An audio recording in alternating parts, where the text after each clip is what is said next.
Given that her marriage is failing, Jessica Dupart may as well tell us about her terrible history and the reasons she decided to break up with Judy. But does the Bureau really want to discuss anyone else's background? Considering Jessica's own awful past, this is going to be an odorous, hot mess, so please get some popcorn. Unless you haven't been listening, you have most likely heard the rumors that Judy and Brat are separating. Brat reportedly wants exclusive custody of their child, and she may need to provide evidence that their son would be happier with her than with Judy to accomplish this. Judy's shrewd and cunning strategies could prove useful in this situation. Strangely enough, Judy is often the focus of discussion and controversy in these tales, which are typically about children. Judy's handling of a specific occasion when Lil James was the focus of attention was disliked by many. If no one else noticed, I'm certain that Lil James received exactly what you all saw him get. When children are involved in disputes like this, it can always be challenging, particularly given how quickly public opinion can shift. That is the only information currently available to the public, but Judy's feelings seem to be more complex than that. What really happened and why children end up in these types of circumstances so often are some of the unsolved mysteries. Whether it was a miscommunication, a misreading, or something else entirely, people are defaming Judy and calling her Filthy Judy. For those who don't remember, Lil James first became well known for his comedy when he was only 6 or 7 years old. Judy came into the picture when he gained fame online for his humorous flair. Judy, who has experience working with kids who go viral, approached Lil James's family in the same way she did with several other children. Although it seems that she wanted to get to know him and maybe increase his fan base, others believe she was not actually supporting him but rather trying to profit from his moments of viral success. Judy has a history of working with young children who gain notoriety online, but many people were uncomfortable with the way she handled Lil James. They claimed she was merely using him as leverage and didn't really care about his future or well-being. Dealing with viral children can be a sensitive topic, so this is a challenging scenario. While some believe Judy went too far, others think she had good intentions. Judy reportedly tried to promote her products by using Lil James's fame, a strategy she had previously used with other children. However, when things didn't go her way, she apparently turned on Lil James and told him he was no longer funny. Many were shocked by this sudden shift in attitude, alleging that she made this young boy feel like a failure. It's unsettling to think that an adult could speak to a child in such a manner. The fact that Lil James's mother later spoke about the incident suggests that Judy's actions had an emotional effect on the boy, who had previously thrilled so many people. It is tragic to hear that Judy's derogatory comments made Lil James feel inadequate. Many expressed support for his mother, who was outraged by Judy's treatment of her son, asserting that her behavior was wrong. This incident sparked extensive discussion about how celebrities interact with young people who go viral. Since Judy reportedly coerced Lil James into signing a contract that would have given her all of his earnings, many people labeled her actions as cruel. It seemed as though she was exploiting a child for her financial gain, which enraged several people. She reportedly controlled the money Lil James was earning from his viral fame while also using emotional manipulation to convince him he was no longer entertaining. Given that Brat and Jessica Dupart's marriage is failing, the rumor mill suggests Jessica might as well tell us about her dreadful history and the reasons for her breakup with Judy. But considering her own troubled past, does Jessica really want to delve into anyone else's issues? Speaking candidly about her son's mistreatment and the injustice of the situation, Lil James's mother also shared her experience. She revealed that Judy's behavior significantly affected her son's confidence and went beyond mere criticism. Unless you've been living under a rock, you've likely heard the rumors that Judy and Brat are divorcing. To gain exclusive custody of their child, Brat reportedly plans to argue that their son would be better off with her than with Judy. Judy's shrewd and cunning strategies could be helpful here. However, Judy's name continues to be embroiled in controversy, and these stories frequently involve children. Whether due to misunderstandings, miscommunications, or something else entirely, Judy's image is being tarnished by those who call her Filthy Judy. Questions remain about why children often end up entangled in such situations. Debate participants particularly disliked Judy's handling of an instance when Lil James was the center of attention. If no one else noticed, I'm sure Lil James experienced precisely what everyone saw. We're talking about something entirely different. When children are engaged in disputes like this, it may always be challenging, particularly given how fast public opinion can shift. Though Judy's emotions are clearly running high and she is getting a lot of criticism, there appears to be more to the tale. For those who don't remember, Lil James first became well known for his comedy when he was only 6 or 7 years old. Judy, whose interactions with youngsters have gone viral in the past, addressed Lil James's family similarly to how she handles a number of other kids. Though some think she was only trying to take advantage of his viral moments rather than really assisting him, Her intention seems to have been to get to know him and maybe increase his fan base. Judy has a history of interacting with young individuals who gain notoriety online, but her treatment of Lila James caused discomfort for many. It's a difficult scenario, particularly when handling viral youngsters may be a sensitive topic. While some believe Judy had good intentions, others believe she went too far. In any case, this disagreement makes matters worse and is one of the reasons her name has been connected to discontent that is focused on children. Judy reportedly tried to capitalize on Lila James's fame to market her products, a strategy she had previously used with other children. However, she reportedly turned on Lila James and informed him he was no longer funny when things weren't going her way. She made this little youngster feel like a failure, according to accounts, and others were amazed that an adult woman could talk to a child who had formerly brought joy to so many. Lil James was reportedly emotionally affected by Judy's behavior, particularly considering how his mother subsequently discussed the situation and how many other people stood with his mother. Given that Lil James is a young kid, it is tragic to read that Judy's disparaging comments caused him to feel inadequate. The way celebrities interact with young people who go viral and whether they are really assisting them or just exploiting them became a hot topic of conversation.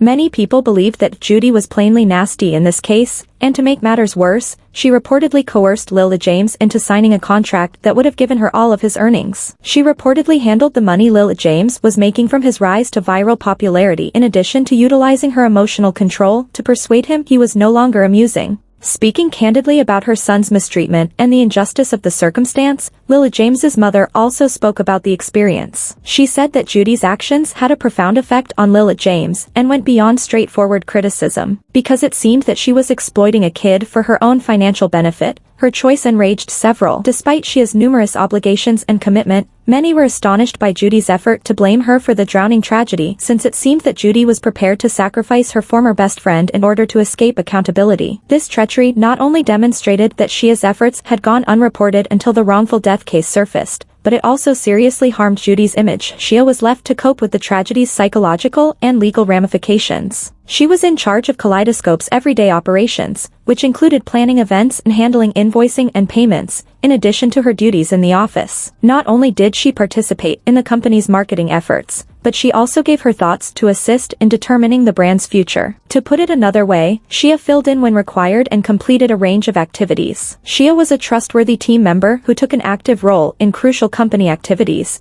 but when things didn't go as planned, especially after the terrible drowning tragedy, her devotion and hard work were disregarded. Many believe that Judy's effort to falsely accuse Shia exposed a troubled relationship in which she used Shia's significant attachment when it suited her but retreated when confronted with severe moral and legal consequences. According to the complaint, Andy's mother had to apply makeup to Judy's Lakeview home in New Orleans on that terrible day for Bovi and Kia's 4-year-old child. On September 5, 2019, Joan Juliet Walker passed away in Judy's swimming pool. On August 5, 2020, Judy was sued for wrongful death and survivor's damages when she arrived with Kia. This not only damaged their personal relationship but also raised questions about how she handled them, especially considering how crucial they had been to the growth and success of her business. Walker opened the door, and they went inside the Lakeview house, which supposedly featured an unfenced, uncovered swimming pool in the rear. When Judy worked with Shane and Solek, she was already in a bedroom with a personal stylist. Due to the legal problem, Andy requested if Kia could come see the home with the pool. Although Shia had promised to accompany her, Judy told her to take Andy to the pool while she got ready after she had begun preparing for the makeup session. Perhaps a minute or two after her mother's preparations were complete, Andy returned to the bedroom with Shia and departed again shortly after, making it seem to Kia that Shia was still there. Shia said she had no clue where Andy was 10 to 15 minutes after he left the room a second time. Kia rushed to the pool when she inquired about Andy's whereabouts, but Andy had sadly already drowned. Shauna was the one keeping an eye on Andy, according to the lawsuit's answer, and assistants were put up in this instance. Kaleidoscope argued that Shauna had no duty of care since she wasn't employed by the company when Andy passed away, thus summary judgment was justified.